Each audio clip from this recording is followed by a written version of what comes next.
Nadie tiene amor más grande que el dar la vida por sus amigos. My name is Phil. Before going to Encounter, I was having pain, which I wasn't sure at the moment what it was, about a week beforehand. And leading up to Encounter, I was so sick that I didn't think I was going to actually be able to make it there. And the morning of, I was able to get myself out of bed and get myself ready to go. I didn't think going into that day that I'd feel better, but by the time I got ready and got in my car and drove to church, I felt a lot better. And the flu or fever, whatever I had, was much better. And I felt like that was okay. That was the first obstacle that I was going to have on my way to Encounter. But when I got there, the very moment that the whole entire event was going to start, that pain I had the week before, which I wasn't entirely sure what it was, came back.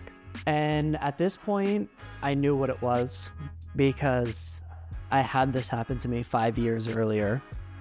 5 years ago, I had to get a kidney stone removed because it was too big to pass. And I realized the very moment that Encounter was starting that I was having that exact same thing happen. I was having all the symptoms exactly.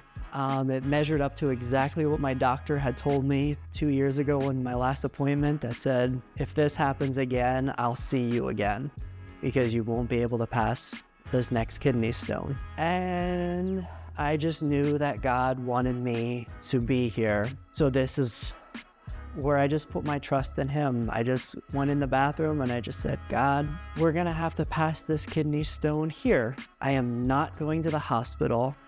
I am not getting surgery. And I just took a deep breath and then I said, and no pain. And then I washed my hands and we started the day drinking lots of water. You know, we were teaching lessons and exercises, teachings, lessons, teachings, worship, prayer, teachings, worship, prayer, teachings, again and again. And it was no longer, a couple times it came to my mind and I had a little bit of a concern and a little bit of worry, maybe a little bit of pain, a little bit of discomfort. And I just felt it building up and building up. And every time I'm just like, God, it's you. God, it's you. I'm not worried about it because I knew you want me here. And I just kept praying it away every time I would have that thought or that discomfort or pain, and we just listen, write notes down, pray, worship. At the end of the first night, Friday night, I went to God about the actual issues in my life that have nothing to do with the pain that I was having going into the event and that morning. And just in my personal life, my own fears, my own doubts, my own uncertainties, and just asking God for direction, guidance, and most importantly, just His peace.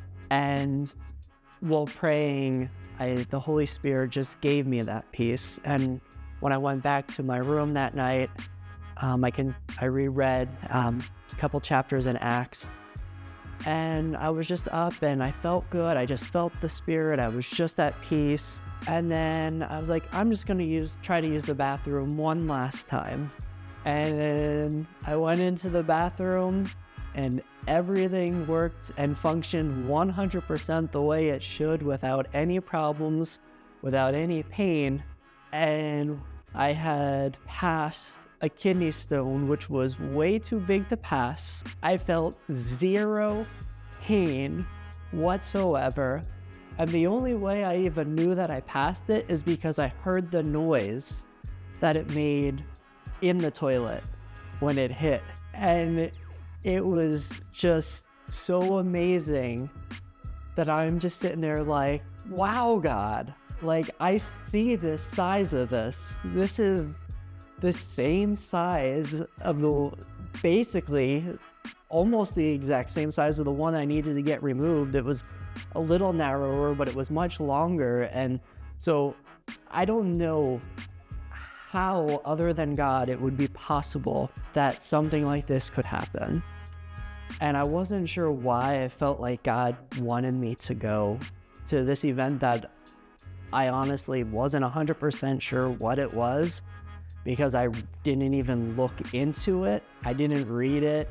I didn't ask to find out exactly what it was, but I had just a little bit of a curiosity the first time I saw it up on the board, but it kind of, my head was like, you're not gonna go to that, don't worry about it. And then a few weeks later, I saw it again, and there was just a curiosity. And I was like, what if I went? But I still didn't think I was gonna go. And then it was a couple weeks, 2 weeks beforehand, when somebody stopped me after church on Thursday night and personally invited me, that I was like, I'm gonna go. And I didn't know why I was going. I was like so scared and anxious because I didn't know what it was gonna be like being the only person there that was only English speaking, but only knew a little bit of Spanish. But at the same time, I was really excited about it, and I was telling some of my Christian friends about it, and it was just so amazing how God just did that. He nudged me to go. He had others reach out to me to invite me to go, and also that God knew the timing of when each of these things were going to happen in my life, that it just worked out perfect to God's perfect timing. And I was in the right place where I needed to be, not just for the physical healing, but also for the spiritual encouragement and peace that I needed in my life that weekend. And I truly experienced an encounter with Jesus that weekend. En Hope Community Church, cada silla tiene una historia.